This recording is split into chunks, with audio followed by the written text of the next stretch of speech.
Guys, Teacher Paul here, and today we are checking out Australian nature. So this is from a channel that is called Nature Exposed. So link is in the description if you want to watch it without my commentary, without my reaction.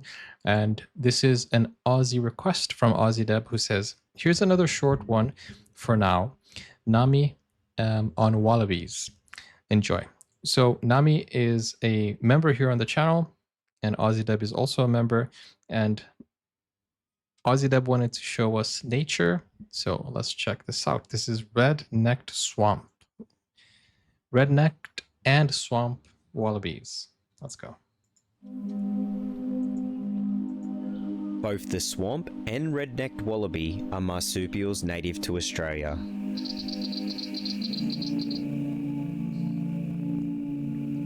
They are well suited to Australia's boom and bust ecosystems with their embryonic diapause ability.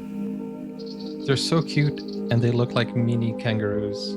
Meaning they are able to pause the development of an embryo during times of drought and other unfavourable conditions to raise young. They can pause it and then resume? Swamp wallabies live solitary lives for the most part. They are timid, prefer thicker brush, and feed mostly at night. While the red-necked wallaby, also known as Bennett's wallaby, is slightly bigger and has been introduced to several other countries, including New Zealand, the UK, France, and Germany.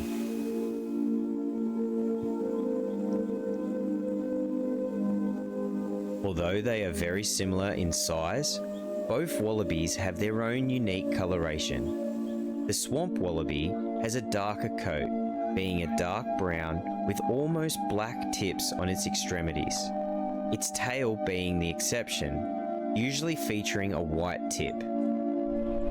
You can see they are very curious creatures. They keep looking at the camera, looking at, what are you doing out there? Belly, or chest, out here, and base of the ears tend to be a light yellow to rusty colour. Their cheeks feature a lighter shade stripe. The red-necked wallaby sports a medium greyish coat with reddish wash across the back of their shoulders, black nose and paws, it's staring and a at white me. stripe on each side of their face. A tree kangaroo? Both wallabies inhabit the eastern side of Australia, with the swamp wallaby ranging from the tip of Cape York right down to the bottom of Victoria. Wow. The red-necked wallaby's range is much smaller, starting in the very lower muscular. half of Queensland, but working its way right the way down to Tasmania. Are they dangerous or no? If you encounter one? The red-necked wallaby will consume the standard grasses, roots, leaves, and weeds.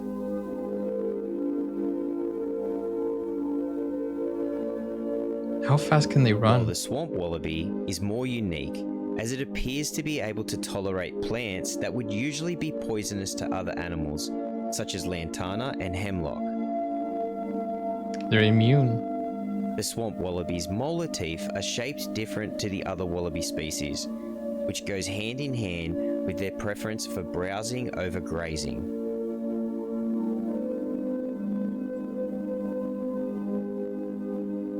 It looks huge.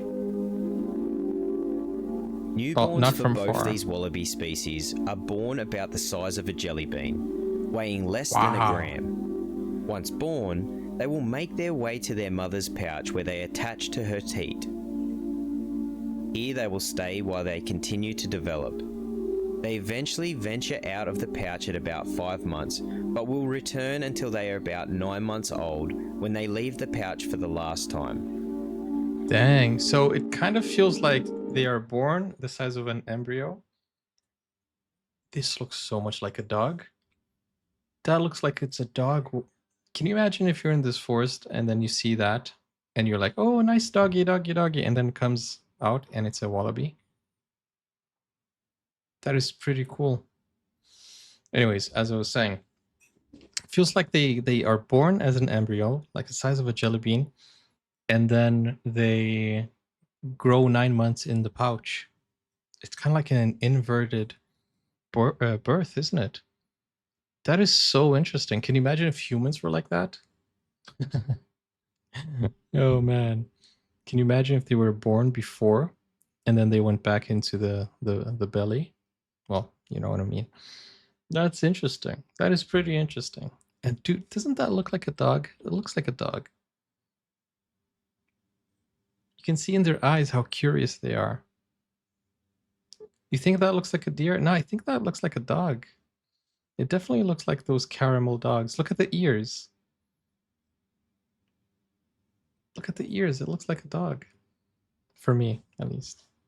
Natural predators. See, they zoomed in now. That definitely looks like a dog. Did he film a dog thinking it was a wallaby? That looks so much like a dog.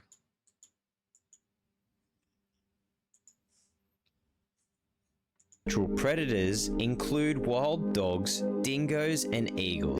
That's a dog. That's a wild dog. That's a wild dog.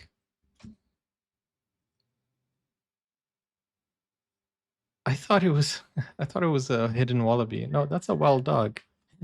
My bad. My bad, my bad. It is definitely a wild dog. Until they are about 9 months old, when they leave the pouch for the last time. Or no. Natural predators include wild dogs, dingoes, and That's a wild eagles. dog. That's a wild dog. But for the most part, their main threat would be human transportation-related incidents. My bad, guys, my bad. Even with a high number of roadkill recorded per year, both species of wallabies have healthy population numbers and are not considered threatened.